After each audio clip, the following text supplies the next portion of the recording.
The most expensive bottle of wine ever sold at auction was offered at Christie's in London on December 5th, 1985. The bottle was made of hand-blown dark green glass and capped with a nubby seal of thick black wax. It had no label, but etched into the glass in a spindly hand was the year 1787, the word Lafitte, and the letters Th.J. The bottle came from a collection of wine that had reportedly been discovered behind a bricked-up cellar wall in an old building in Paris. The wines bore the names of top vineyards. Along with Lafitte, there were bottles from Chateau d'Yquem, Mouton, and Margaux. And those initials, Th.J. According to the catalog, evidence suggested that the wine had belonged to Thomas Jefferson, and that the bottle at auction could rightly be considered one of the world's greatest rarities. The level of the wine was exceptionally high for such an old bottle, just half an inch below the cork, and the color remarkably deep for its age. The wine's value was listed as inestimable. Before auctioning the wine, Michael Broadbent, the head of Christie's wine department, consulted with the auction house's glass experts, who confirmed that both the bottle and the engraving were in the 18th century French style. Jefferson had served as America's minister to France between 1785 and the outbreak of the French Revolution, and had developed a fascination with French wine. Upon his return to America, he continued to order large quantities of Bordeaux for himself and for George Washington, and stipulated in one 1790 letter that their respective shipments should be marked with their initials.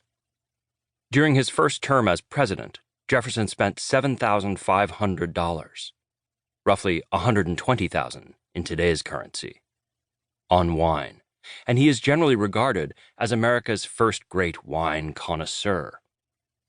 He might also have been America's first great wine bore. There was, as usual, a dissertation upon wines, John Quincy Adams noted in his diary after dining with Jefferson in 1807. Not very edifying. In addition to surveying the relevant historical material, Broadbent had sampled 2 other bottles from the collection. Some 19th century vintages still taste delicious, provided they have been properly stored. But 18th century wine is extremely rare, and it was not clear whether the Th.J. bottles would hold up. Broadbent is a master of wine, a professional certification for wine writers, dealers, and sommeliers that connotes extensive experience with fine wine and discriminating judgment. He pronounced a 1784 Th.J. Yquem perfect in every sense: color, bouquet, taste. At 2:30 that December afternoon, Broadbent opened the bidding at £10,000. Less than 2 minutes later, his gavel fell. The winning bidder was Christopher Forbes, the son of Malcolm Forbes and a vice president of the magazine Forbes. The final price was £105,000, about $157,000. "It's more fun than the opera glasses Lincoln was holding when he was shot," Forbes declared, adding, "And we have those, too." After the auction, other serious collectors sought out Jefferson bottles.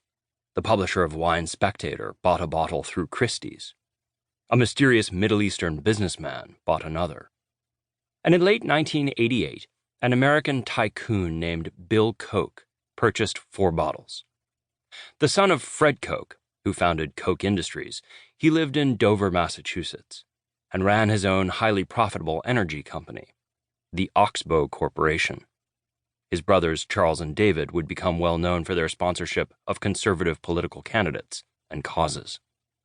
Bill Koch purchased a 1787 Brand Mouton from the Chicago Wine Company in November 1988. The next month, he bought a 1784 Brand Mouton, a 1784 Lafitte, and a 1787 Lafitte from Farr Vintners, a British retailer. Altogether, Koch spent $500,000 on the bottles. He installed them in his capacious, climate-controlled wine cellar and took them out occasionally over the next 15 years to show them off to friends.